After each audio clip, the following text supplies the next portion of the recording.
As the election starts to loom large, it's round two in our series of leaders' interviews. Welcome to The View.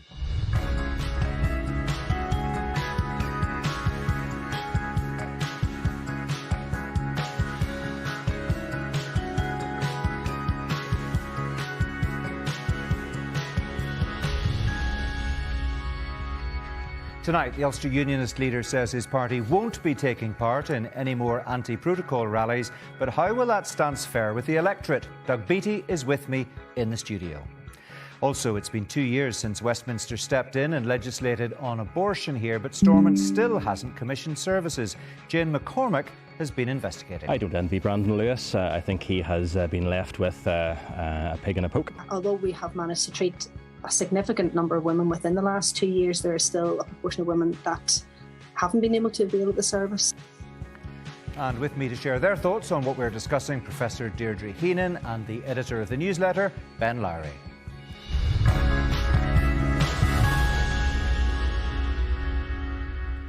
Hello. The Ulster Unionist Party launched its election manifesto in Belfast's Titanic Quarter today, and in the latest of our leaders' interviews, Doug Beattie joins me now. Welcome to the programme. You've already said your decision this week to not to attend future anti-protocol rallies could cost you votes, unionist votes. Can you afford to cut off that supply line of votes and transfers in this election? I don't think, Mark, it's a case of cutting anything off. I think what we're trying to do is the responsible thing. So if I say I am genuinely concerned that tensions are rising and that I don't want to add to those tensions, I think it's the right thing to do. It's the right thing for our party. It's the right thing for me.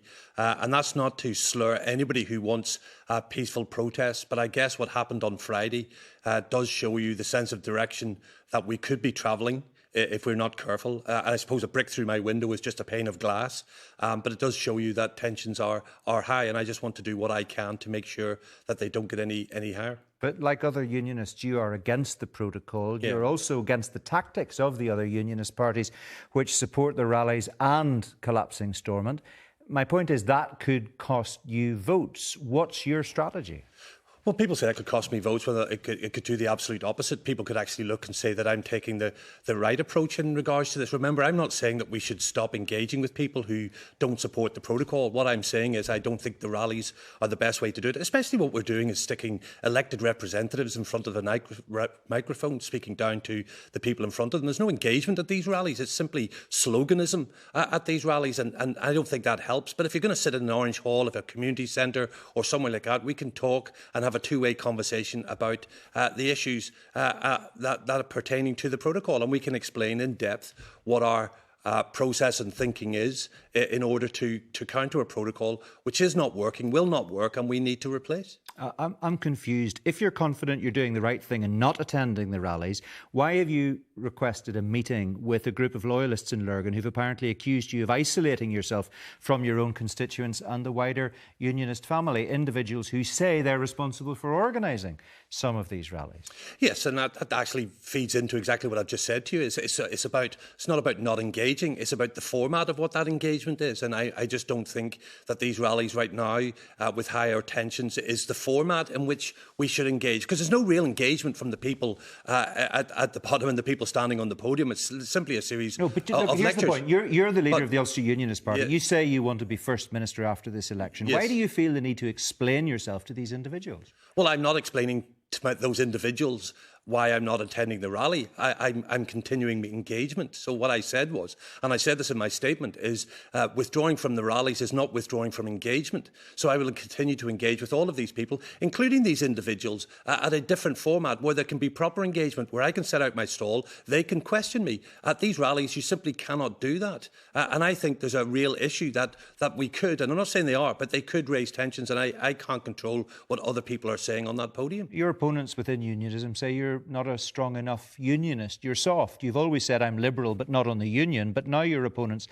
well, they've got a judgment from the Court of Appeal which they're using against you. They say the act of union's being hollowed out, and you're standing by and allowing that to happen.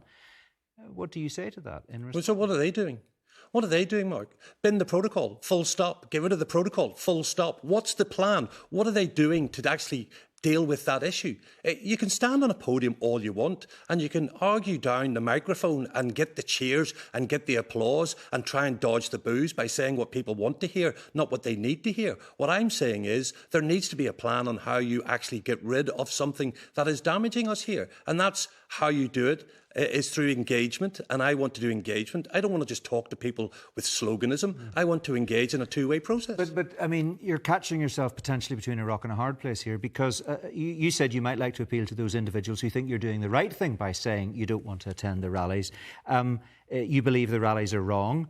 You say you're offering an unambiguous position on that. And then these individuals see you getting drawn into a dialogue with the people who are organising the very events you say, you've just said it very clearly, you believe are raising tensions on the ground. Why would you do that? Well, I can't explain for a third time, Mark, because I think I've explained it quite well here, is I have not said I will stop engagement. I will engage with absolutely anybody, even those people who... Really?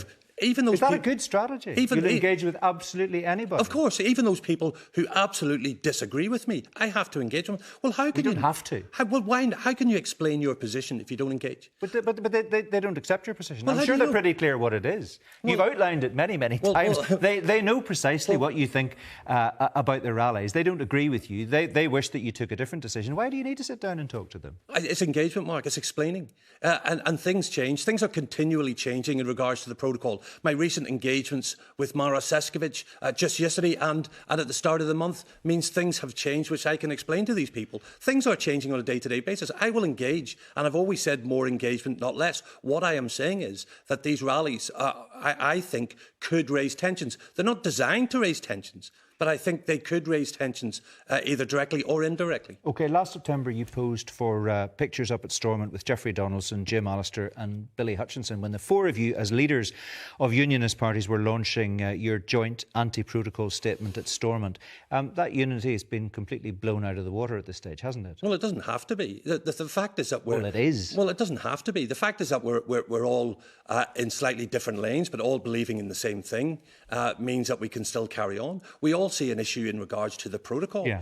Every one of us see there's an issue in regards But you have very different tactics. Different... You say they're engaging in a process which is raising tensions on the ground. I'm saying that they could raise tensions. I cannot control what is being said on the podium. So when somebody gets up on the podium and says we need to get angry, when somebody says we need to raise the temperature, I think that's concerning language. And I don't want to be on a podium where I can't control that, because I don't know what will happen next. And we saw this, that people can, through words, come out and do something daft, like put a brick through my constituency window.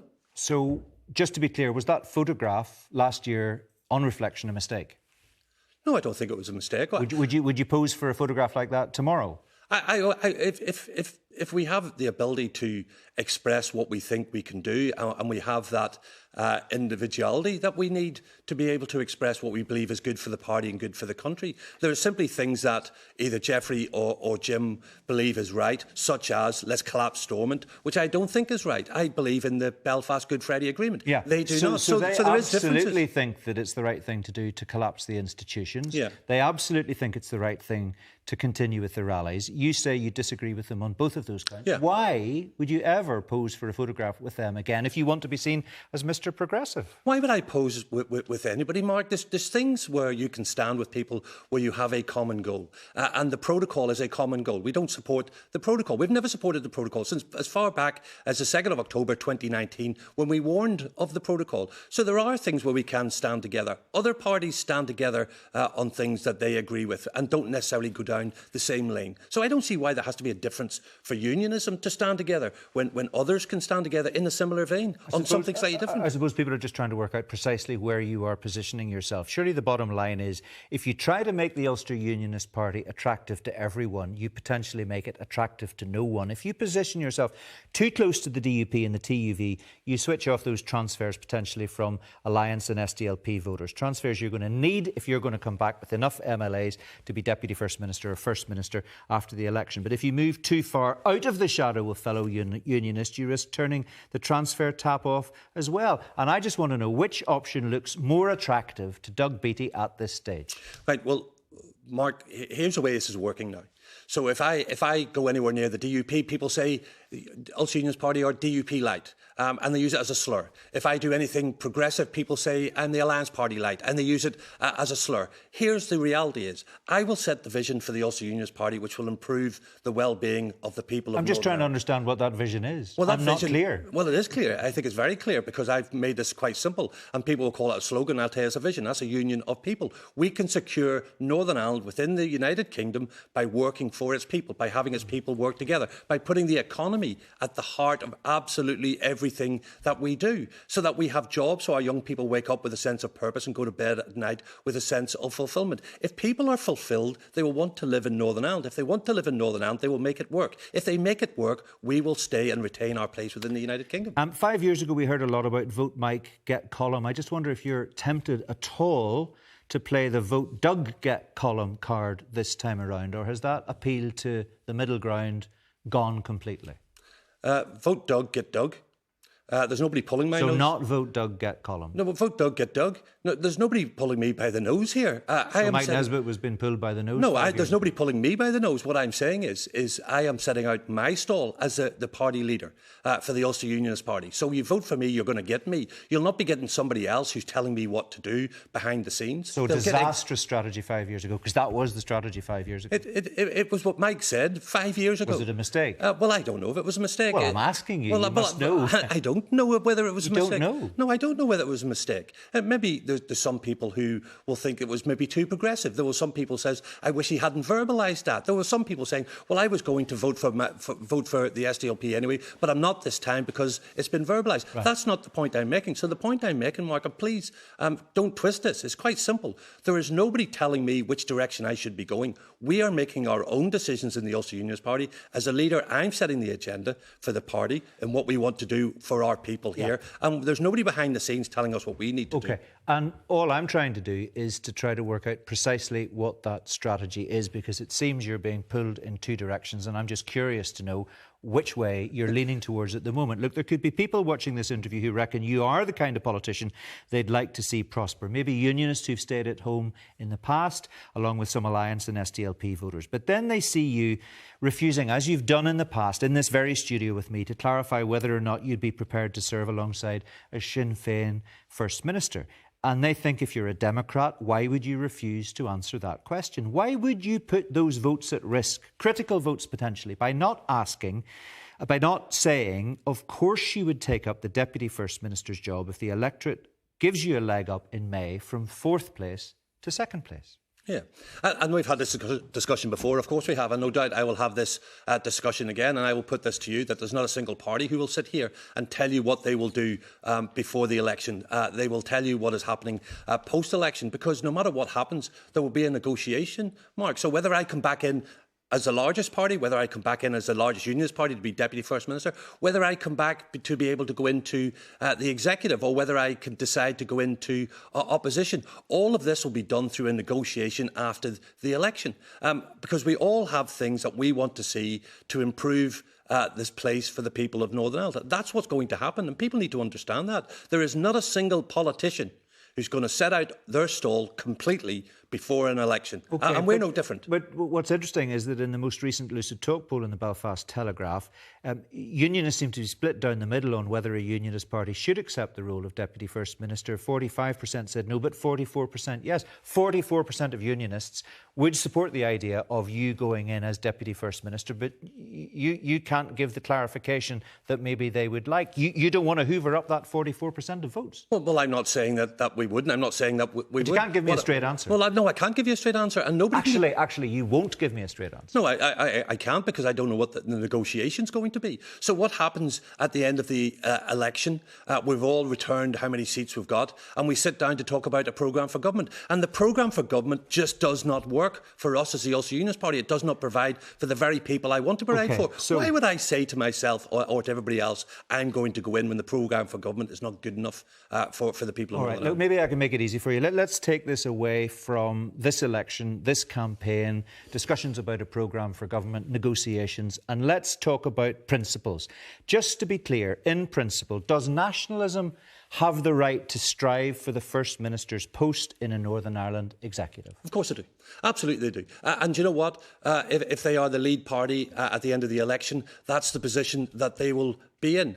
Only if a unionist agrees to go in as deputy First Minister. But that person will decide depending on a negotiation. Let's flick this around a little bit for you, Mark. So imagine if I'm the come in as the largest party and to be First Minister, and Sinn Féin come in to be Deputy First Minister. Do you think they're going to say, I'm going to jump in behind Doug Beattie until I get absolute assurances in regards to the Irish language legislation, which hasn't gone through? Of course not. They will want to go back into a negotiation to decide on what they're going to do in regards to that. We're all in the same boat here. Here's the problem. In that same Lucid Talk poll, 90% of Nationalist and Republican voters thought it would be very unfair for a unionist to refuse to serve as Deputy First Minister. Your stance could turn out to be a vote winner for Sinn Féin.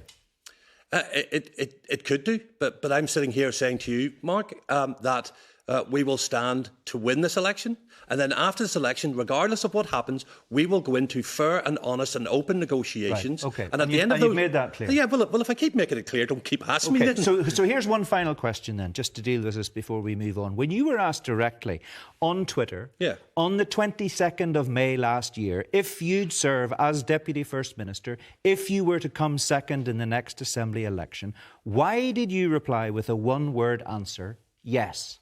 Because I did, and that's the way I replied. But you won't do it now. And whenever you take over as a leader, you suddenly realise all the machinations that go with it, Mark. And I'm going to explain something to you. But you're on the record saying yes. Yeah, well, that's fine. And I'm talking to you now because you've just asked me the question.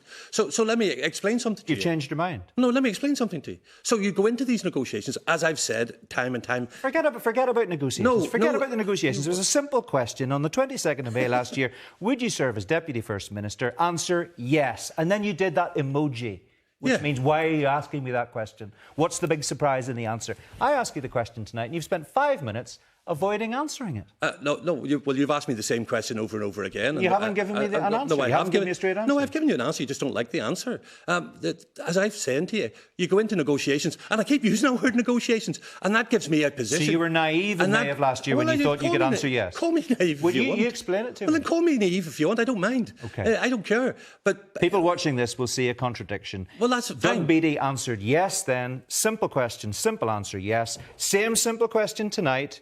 Obfuscation. Yeah, and call me naive if you so wish. I haven't called you anything. No, but I'm saying... I'm just asking you questions. But I'm answering you. But you won't let me answer you because you're jumping in. And therefore, I have to keep repeating the same word over and over again. Okay. And it becomes tiresome for those listening, and it becomes tiresome for me saying it. But after a negotiation, I have to take that to my party executive with my position on it. OK, we'll move on. People can draw whatever conclusions they want from that exchange. On the subject of tweets, are you hopeful your campaign won't be damaged by that series of sexist, misogynistic, racist tweets of yours that were highlighted back in January? Of course, I hope it won't be damaged. I hope people will look at me and say, here is an individual who is genuinely remorseful and sorry about something that happened up to 10 years ago. Now, I can only apologise so many times. I can be humiliated as many times as people want to humiliate me by raising it up again and again and again. And I can apologise again and again and again. But it's up to individuals to say they either forgive or they don't forgive. So I've made that quite clear. I have fronted up. I have not hidden from it at any stage. And I do it again here now, that I am extremely sorry for what I did. And the reason I ask it is not to humiliate you in any sense. I mean, the person who's responsible for the question being asked is you for tweeting the tweets in the first place. I'm sure you would accept that. The problem is, it does seem to be having an impact in the opinion polls. Your party's growth seems to have stalled. The Ulster Unionist Party was down 1 point in the latest Lucid Talk poll, down 3 points since last August, and your personal rating score has dropped in this most recent poll by no fewer than 17 percentage points since January. So it looks like it's having an impact.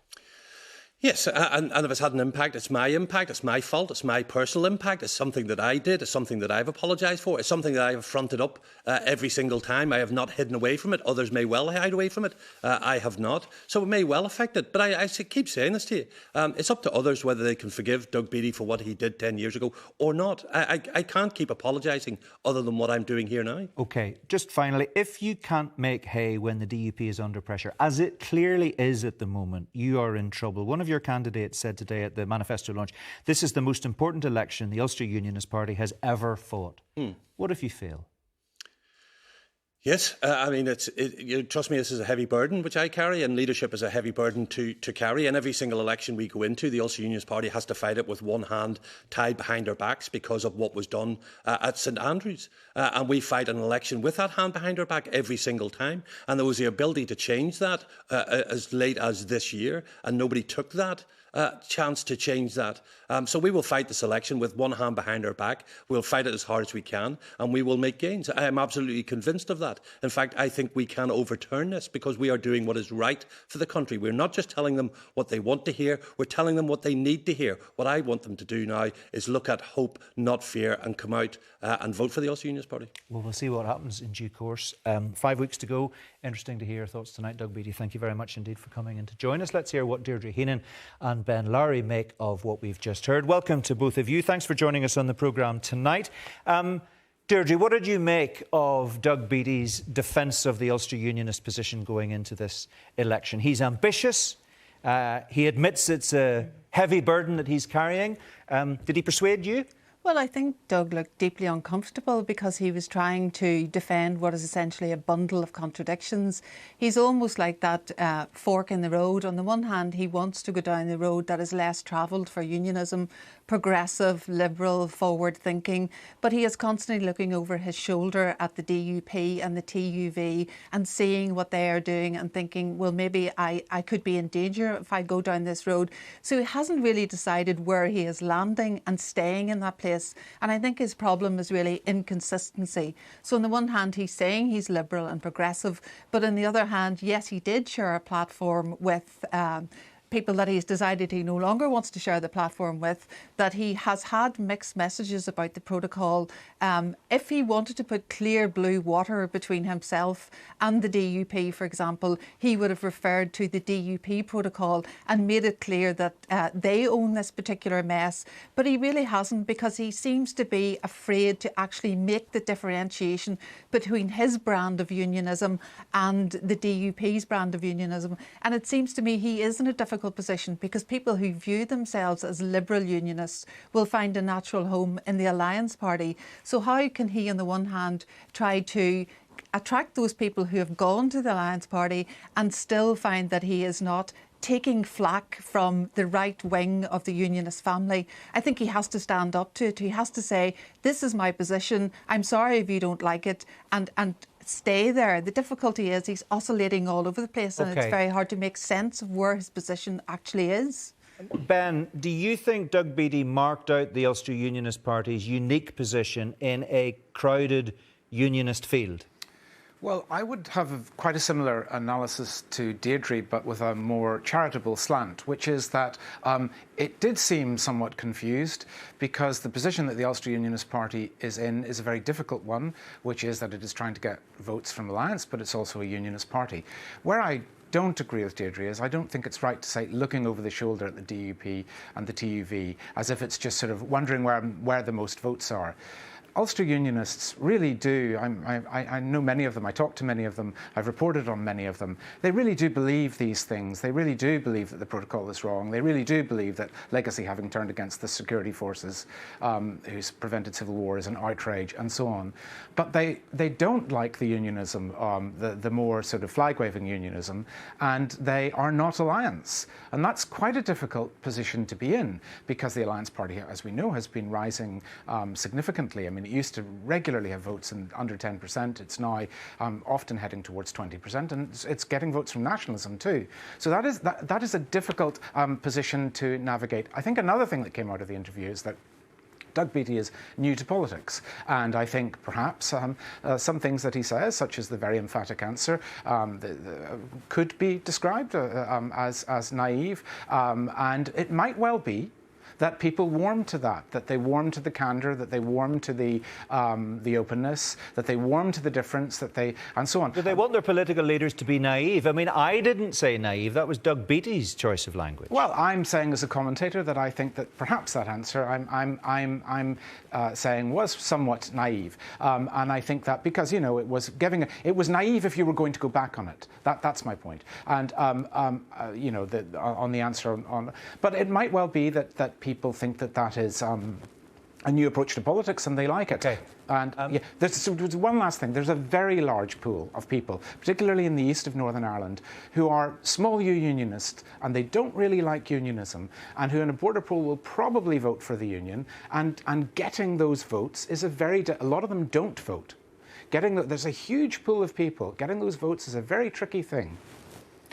Deirdre, there's a dilemma. I just wonder what you made of the way in which Doug Beattie tried to deal with it there. On the one hand, clearly, the Ulster Unionist Party wants to get first preference votes within unionism. It wants to get transfers from DUP and TUV voters. But at the same time, it wants to appeal to others, maybe in the centre ground, like Alliance and the Greens, and indeed the SDLP, who may see Doug Beattie and his brand of unionism as progressive and may want to support it as well.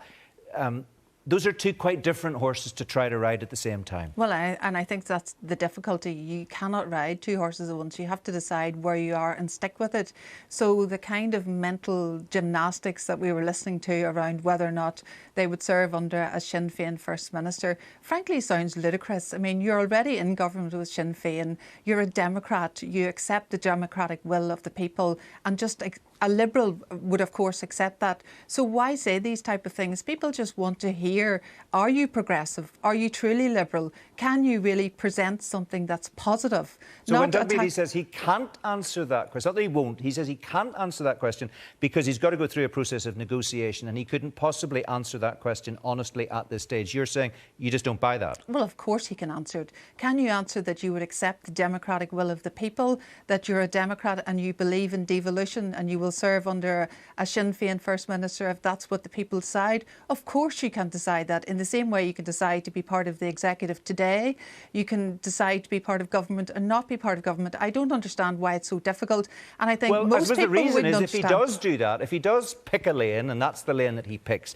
then he could turn off the tap of votes from within unionism, because members of the DUP voters and TUV voters would say, well, you're too progressive for us, so you're not getting our transfers, and that's going to hurt him as well. I mean, he's caught between a rock and a hard place, potentially. He is caught between a rock and a hard place, but he cannot speak out of both sides of his mouth because people watch and they see and they listen and they understand. So you cannot, on the one hand, say that you're liberal and progressive and you want to attract a broad church of unionism, you want to attract that middle ground, and at the same time be unwilling to say those things that will attract those people because they're not convinced by this kind of, I want to keep all of my options open. You have to make a decision and stick with it and have the spine to come out and say, this is our position, this is the road that we are headed down. Ben, can I just ask you about the scale of the challenge Doug Beattie has set himself if he wants to be seriously in contention for First Minister or potentially Deputy First Minister, if that's a route he's prepared to go down after these negotiations that he's talked about. At the moment, the Ulster Unionist Party, last time round, 103,000 votes, 13%, 10 seats. I mean, to be in with the shout of one of the two top jobs, he would need to be realistically doubling his seat count. When I've spoken to some commentators and experts about this over the past few weeks, they can see 2, 3, maybe 4. They do not see 10 or 12 seats. Do you see that number? Well, it would require an earthquake, a political earthquake, for it to happen. I think the route in which something like that might happen is the three-way split that there is in unionism. And its polling is very unclear as to what extent it is a three-way split. We've had wildly different polls, for example, where the DUP is. Some polls actually show it relatively close behind Sinn Féin. So it would be very difficult for the Ulster Unionist Party to make it. But obviously, they're not going to concede that point, and that's not reasonable, to expect them to. OK, we need to leave it there, folks. Thanks both very much indeed, Deirdre and Ben. Appreciate your time tonight. Now, Stormont's politicians have missed today's deadline set by the Secretary of State, Brandon Lewis, to make progress on the commissioning of abortion services here, while political disagreement stymied movement on the issue within the executive long before it collapsed, and no doubt will continue to divide the parties after the election. What has changed since the current abortion laws drawn up by Westminster took effect 2 years ago this week? Our political correspondent Jane McCormack has been investigating. The last Stormont stalemate may have paved the way for change on abortion, but since then, navigating a new legal road has been anything but smooth for campaigners on both sides. Those who are anti-abortion, as recently as Saturday, continued their push against the laws imposed by London. I think it's important to take your stand. I think it's really important that despite the law being changed, that it's important to come out and say that this is wrong. Just because something's in law doesn't mean it's necessarily right. So we think it's really important to stand for a society where every human life is valued, whether they're born or unborn. Protests aside, a commissioned abortion service, meaning one permanently funded, is required by law. A point not lost on the Secretary of State, who last summer set Stormont a deadline to act by today. But with the latest stalemate and lack of an executive stopping the Department of Health from doing so, Brandon Lewis says after the election he'll step in again. I've instructed our officials to prepare the work on further regulations to ensure these services are commissioned. Those regulations will put a duty on the Department of Health to make abortion services available. It will remove the need for the Executive Committee approval process before those services can be commissioned, which has been arguably part of the problem. It's no surprise that abortion laws and the services meant to go with them remain as big a battleground as ever. But some campaigners say nowhere is that battle being felt more acutely than right here in the Northwest. At present, 4 of Northern Ireland's 5 health trusts can provide abortions limited to the first 10 weeks of pregnancy. But Londonderry falls within the Western Trust, which suspended its temporary system last April. Without more resources, other trusts can't take referrals from the Western area. For local pro-choice activists, that's an ongoing source of frustration.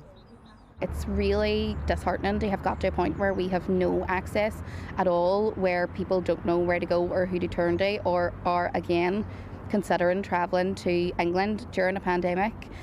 So, you know, it is definitely, abortion access in the north is definitely a postcode lottery. While I welcome any intervention in any progression, we need more of it because, you know, there will be people that need abortions during election season and after, and I really hope it's just not another deadline extension. In the Republic of Ireland, there was a referendum on abortion, whereas in this case, people in Northern Ireland weren't asked for their views and what they wanted, and that seems to be the issue that some people have with this, that there was no overall say on it. People are alright to have that opinion, but I think it's just, you know, if you're going to put the spotlight on that, you should put the spotlight on how tough it's been for people here. You know, people were trying to get sorted in the south too, and because we have the border and like Ireland split in that way, it's been very frustrating for all different types of health services too, not just abortion services. Over 3,000 terminations have been carried out in Northern Ireland since March 2020. One doctor working in the interim service says she and colleagues have struggled to keep it going. We've no real direction from our leaders up in Stormont as to where the service is going to be. We can only provide half a service in that it is a medical service. We can only treat and manage women up to 10 weeks, where abortion is decriminalised up to 12 weeks, and there is capability to manage women beyond 12 weeks. So although we have managed to treat a significant number of women within the last 2 years, there is still a proportion of women that haven't been able to avail of the service. Within the 4 functioning services in the region, there are really only 1 or 2, maybe 3 at the very most, healthcare professionals that run the service. At any point in time, the service could collapse within a trust, whether it be just temporary for a couple of days to a prolonged period. We are literally running that risk every day. You come into work and you think, is the clinic going to be happening this week?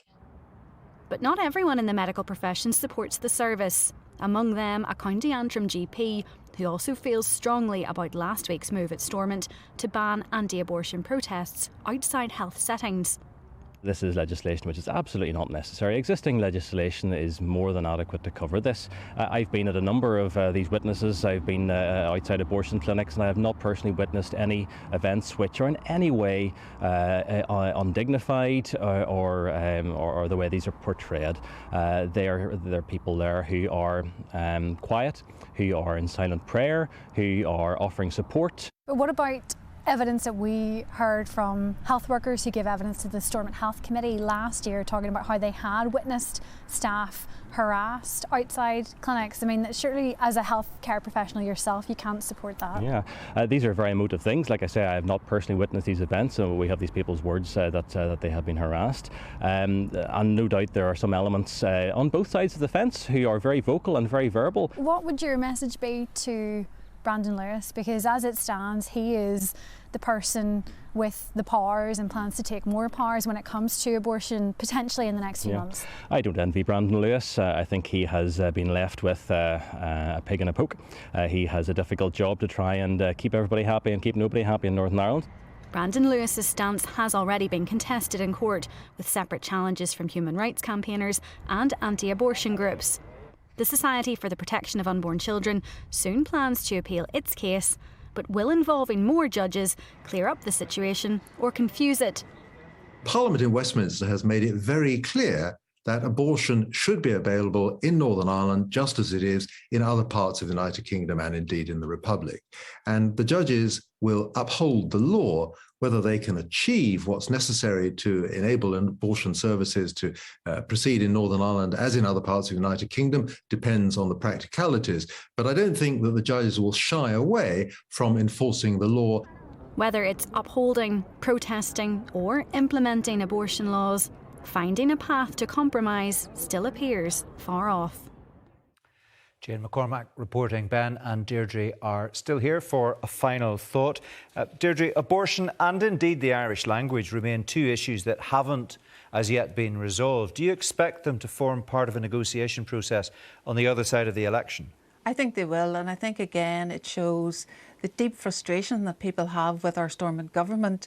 When we get to a difficult issue, then we have prevarication, we have consultation, we have push it down the line, we have the health minister in this case, for example, saying, well, it's not my job. You know, politics is about making difficult decisions. It's about coming to an agreement. It's not about saying, let's duck this, let's dive for this, because it's in the box marked too difficult. And I think if we look at some of our big ticket items here in terms of health policy, waiting lists, education, we can see that we have politicians who are simply unwilling to take decisions and sometimes see, you know, the political system as their own personal fiefdoms. And you can understand why the public are saying, so once again, we're waiting on Westminster to ride to the rescue and to say, you must follow the rule of law. It doesn't do much for confidence and trust in our devolved institutions. Ben, on these two controversial issues, Stormont hasn't legislated, Westminster has chosen to weigh in. Yes, but I think that we can't ignore the context, for example, with regard to the Irish language, which was that Stormont was brought down in 2017 by Sinn Féin, ostensibly over RHI, and it became clear that over time that the enduring red line of Sinn Féin for a return was Irish language legislation. So that's a very difficult context, and I think there'd be great soreness amongst unionists that a Conservative and Unionist, as it projects itself, government wanted to prioritise that, and I do agree with Deirdre that there has been a great reluctance to tackle health issues by Stormont. We need to leave it there, folks. Thanks both very much indeed for being with us tonight. Just time for a quick reminder about our Red Lines podcast. We're profiling all 18 constituencies ahead of the election, which is now just 5 weeks away. This week it's the 3 Antrim constituencies, North, South and East. That conversation and all previous episodes are available now on BBC Sounds or wherever you get your podcasts. And that's all we've got time for tonight. Join me for Sunday Politics this weekend when I'll be speaking to representatives of the Green Party and People Before Profit. But before we go, it was one of the biggest political stories of last year. And after an external investigation into Handforth Parish Council, it turns out Jackie Weaver really did not have the authority after all. Good night. This meeting has not been called according to the law. The law has been broken. It has been properly called. Will you please let the chairman Mrs. Weaver, please. speak? If you disrupt this meeting, I will have to remove you from it. You can't. It's only the chairman who can remove people from a meeting. You have no authority here, Jackie Weaver. No authority at all. She's just kicked him out. No, she's kicked him out. Don't. She's kicked him out. Don't. This is a meeting called by 2 councillors. Illegally? May now elect a chairman. No, they can't, because the vice chair's here. I take charge. Read the standing orders. Read them and understand them.